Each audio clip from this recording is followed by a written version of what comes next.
هو ليه في ناس بتخاف من الشخص الواضح؟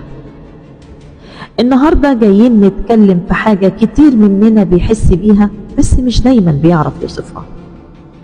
هو ليه في بعض الناس بيخافوا أو بيبعدوا من الشخص الواضح؟ الشخص اللي كلامه صريح، حدوده باينة، مش بيلف ولا بيدور. الشخص اللي حدوده زي الخط الأحمر باينة للكل.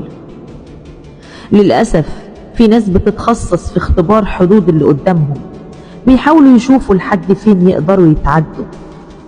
لما يلاقوا حد مش هيسمح بده ورد فعله هيكون حازم واضح بدون أي عنف أو صراخ، بيحسوا إن اللعبة دي مش هتنجح معاه، فبيختاروا يبعدوا من الأول عشان ما يترفضوش.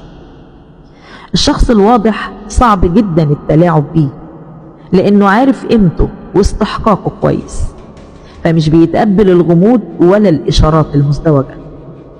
الغموض ده أسلوب نفسي كلاسيكي للناس السامة بتستخدمه عشان تسيطر على اللي حواليها. لما الشخص مش قابل للتحكم بالطريقة دي، للي عايزين السيطرة بيحسوا بالتهديد، فيفضلوا يختفوا من دايرته. الشخص الواضح مش بيستنى تأكيد من حد، مش بيحتاج يسمع انت كويس او انت جميل من كل واحد عشان يحس بقيمته. هو بنى ثقته بنفسه بالعمل الداخلي، فمش بيسمح لحد يهز الصورة الذاتية اللي وصل لها بجهد. ده بيربك الأشخاص اللي شخصيتهم مبنية على آراء الناس واللي لسه مهزوزين، فبيخافوا يقربوا منه.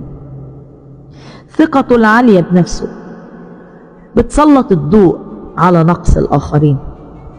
لما يكون في حد واثق وصادق موجود وسط المجموعة اللي مش واثقين في نفسهم، بيحسوا بالمقارنة غصب عنهم، بيحسوا ان وجوده بيقلل من اعجاب الناس بيهم، او بيكشف الفرق بين اللي هم بيظهروه وبين حقيقتهم، فبدل ما يواجهوا النقص ده بيختاروا الهروب من المكان اللي هو فيه. الشخص الواضح مش محتاج يكذب ولا يتصنع عشان الناس تحبه، هو بيظهر زي ما هو بكل صدق. وطبعا ده بيخوف الناس اللي بتعيش على الكذب او التمثيل في علاقاتهم مع الآخرين، لأنهم بيحسوا إن قادر يكشفهم بسهولة، سواء في كلامه أو نظراته أو حتى في سكوته. الأهم من كل ده، الشخص الواضح عنده قدرة كبيرة على قراءة السلوكيات، كشف الأقنعة، وملاحظة أي تصرف سام من بعيد، وده تهديد